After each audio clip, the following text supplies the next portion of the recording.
How's it going, guys? Nathan from Nathan's DIY Garage, and today we're back on this 135. I didn't do any filming yesterday. Definitely did some work, but no filming. And where we're at this point, we're on the road to getting it completed. We went ahead and had to pull the electric fan out, and we're having trouble with this little radiator hose. The little radiator hose goes from here, I don't think you can even see that or not, and it loops back around and goes back into the top of the thermostat. Well, the problem is that the low radiator hose, we have a hose here I'm going to demonstrate off of E39. Basically, the end fitting that goes into the thermostat looks just like this. It's actually the same fitting. It's just, what is that, a 90? And it goes down and hooks on a thermostat. When I took this off, I'd pull the clip out. I could barely get off the thermostat. I had to pry it off with a screwdriver, and something wasn't quite right, you could tell. That could have been a leaking point, a dripping point, we don't know. But what I do know is when I went to put the hose, this hose, back on the thermostat, it would not go back on. So here's the old thermostat, and this is the fitting I'm talking about right here. So I was thinking maybe it's aftermarket thermostat, you know, maybe it's not made right. So I went over and I grabbed this hose and I pushed it right on the new thermostat, and it clipped right on, fit perfect. At that point in time, I knew it was a hose, and I got to looking at this other hose, and it is aftermarket, so somebody's replaced it. And I thought, well, I'll just go ahead and pull the hose off the bottom of the radiator, you know, bring it outside the car, plug it on the thermostat, and we're good. Okay, well, I got to trying to pull that off. I know something was not right. No matter what I did, it was still tight. And if you can see where it goes in the radiator is plastic. If you pull too hard, you're going to pull the tank off the radiator. And after I pulled the clip totally out, the locking clip, I noticed there was actually some Gorilla Glue on there. So somebody's actually glued it on the radiator.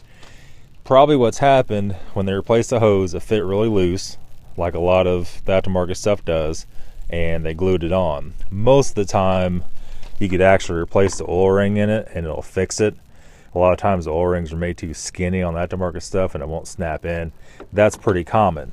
So we had another hose like this that basically I took the end that goes on the thermostat. I held it up here, and I took my angle grinder with a very steady hand and I cut the clip off. And I wish I had the other piece to show you. I threw it in the trash yesterday and the trash truck came on yesterday. So it's not here. I didn't throw this in there so I can still show you. Basically, I had another hose just like this with the OEM end. So I clipped this guy off, which is this, and then we just put a hose clamp on the good factory end, plugged it back on the thermostat, and we're good. Now, that shouldn't leak. Should have no problem. It fit on perfect. However, if anybody ever wants to take this lower radiator hose off of that radiator, you're not going to be able to. Somebody has it glued on.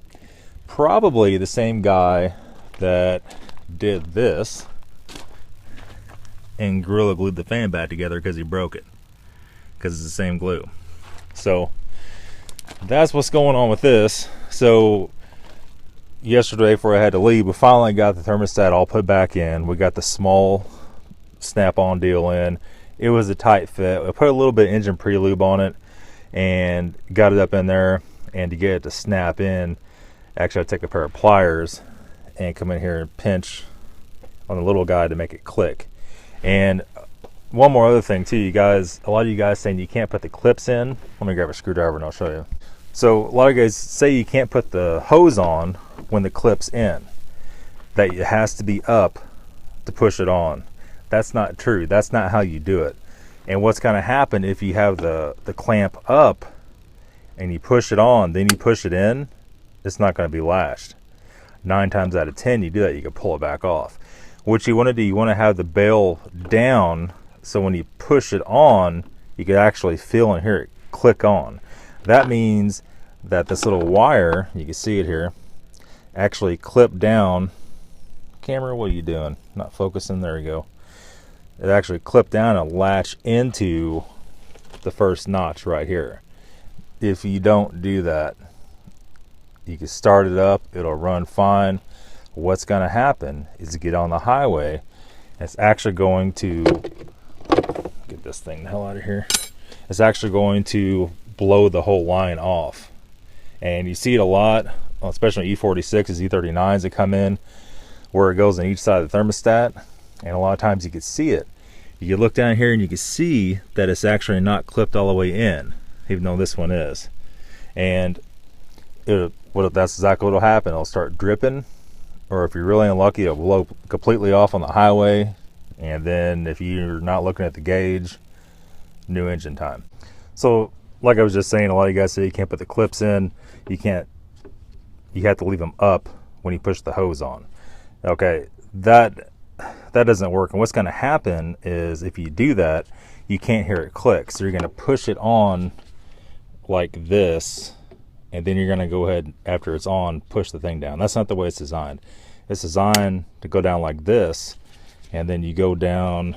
Let's see if I could do it one-handed or not.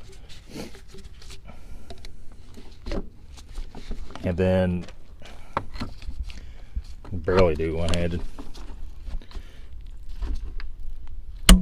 And you got to hear it click like that, and that way you know it's in. If you don't do that, what's going to happen, guys? You're going to be driving down the highway, and especially on the smaller ones, they're going to blow off, and you lose all your coolant. If you're not looking right at your gauge when it does it, you're going to melt the engine down. So it has to click like that. So many of you guys are fighting me on that one, and trust me, I've done enough of these cars. It has to be like that. You have to make sure that clicks and make sure it's locked in the notch. If you don't, you're going to be sorry. Okay, so that being said, we just got our pump in, everything is down. We just need to tighten up the new clamp we put on, go into the lower hose. Everything else is finished. You can see the pump is back in. We did decide to use the original pump because the new one's so expensive.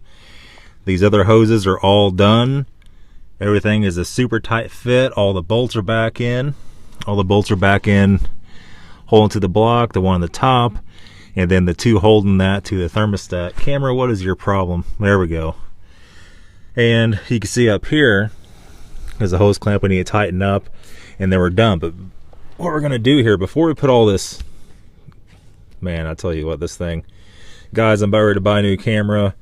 Think about buying a Canon 70D. I want you to write in the comments, tell me what you think. Is a 70D too much? If I go to the G7X, man, the focus, even on the Mark II, is autofocus is so bad. For showing this stuff, I think it's going to be worse than this one. Anyway, that being said, we're going to wait to put the convertible braces back in to the very end. We'll wait to put the sway bar up. We're going to have to do some of the power steering lines. That's broken. I don't know if a zip tie is appropriate for that. I need to dig around and see if I have something else to make it work. I don't think that I do. And we need to do something to hold that up. And we also need to remove the skid plate that goes over the transmission, because you can see it's collecting all kinds of garbage. And that's where we're at right now. So we're going to go and put some coolant in it, tighten this clamp up before we do, and see if we're on the right track here. All right, so we got this thing started up. Everything's running good. I don't see any more drips. There's a couple dripped out the reservoir there from the cap and putting the cap on. But I'm going to show you something. I want to show you what's probably made this thermostat go bad. I don't know if you can hear me or not, getting this close to the engine with it running. You can see in that coolant all the little sparklies, and all those little sparklies are stop leak. So somebody's put stop leak in it. You know, I don't know. It looks like our leak is fixed at this point. It feels like the heater's starting to heat up. It hasn't been running long enough to make sure of that. But before I let it down, before I do anything else, I want to make sure that everything is good to go before I put especially the sway bar up and those cross beams back in. We don't have the fan in it, so we can't let it run too long, or it will get hot. But we need to let it run long enough where we can tell if it's going to work. Everything's going to be okay. So that's what we're doing right now. We'll be back in about 5 minutes and see what the status is. So we're about 15 minutes into it, and did great. Not a drip at all. And I boosted the turbo a little bit while I was up here on the jack stands, and look what happened. And it looks like it's actually back spraying up there on the turbo. You can see that little white. Try to work this light a little better. It looks like that upper hose that goes onto the metal hose, you can even see it here. It's like right there. It's dripping on me. It looks like that has a problem. The hose is only about 3 inches long. the good thing about that is it's not that hard to fix. Bad thing about it is they have to let all the coolant back out, which looks like it's doing a pretty good job of doing itself.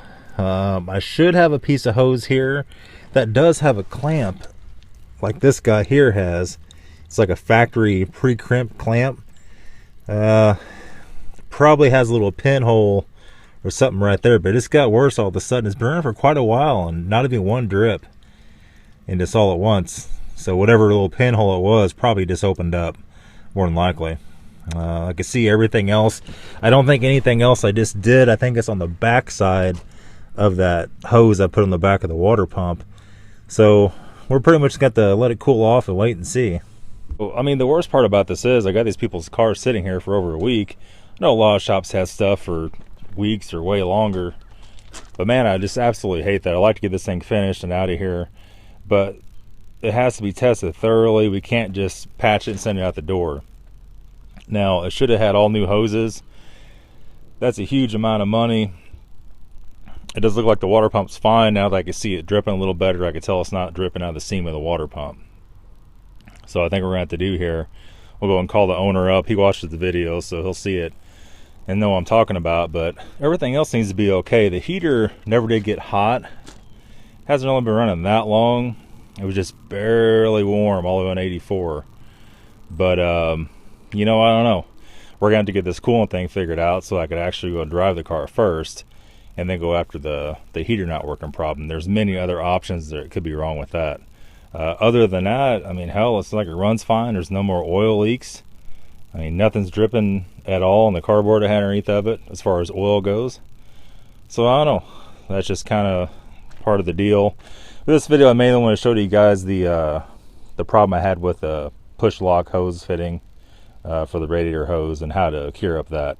And I guess we'll be back with essentially a part 3 to this nightmare and try to get all these problems that are pre-existing sorted, and you know, try to get all the silicone off everything and hopefully everything works. It does really concern me that this thing has stop leak in it, even though it's been pretty much all drained out. And you can see it's just so glittery. I was trying to show you earlier. So a little glitter in the coolant. So I don't know who was working on this thing before this owner bought it, but man, they really made a hell of a mess out of it. It's only hard to tell how long they've been driving this car, dripping coolant and just adding to it. And apparently they tried to throw some stop leak in it. Stop leak's not going to fix a hose problem, you know. Hopefully that's all it is, a little short hose, and hopefully it's not a bigger issue with one of the hard lines. So we're going to go ahead and let her cool off, call the owner up, and we'll be back in another video tomorrow. Thanks for watching, guys.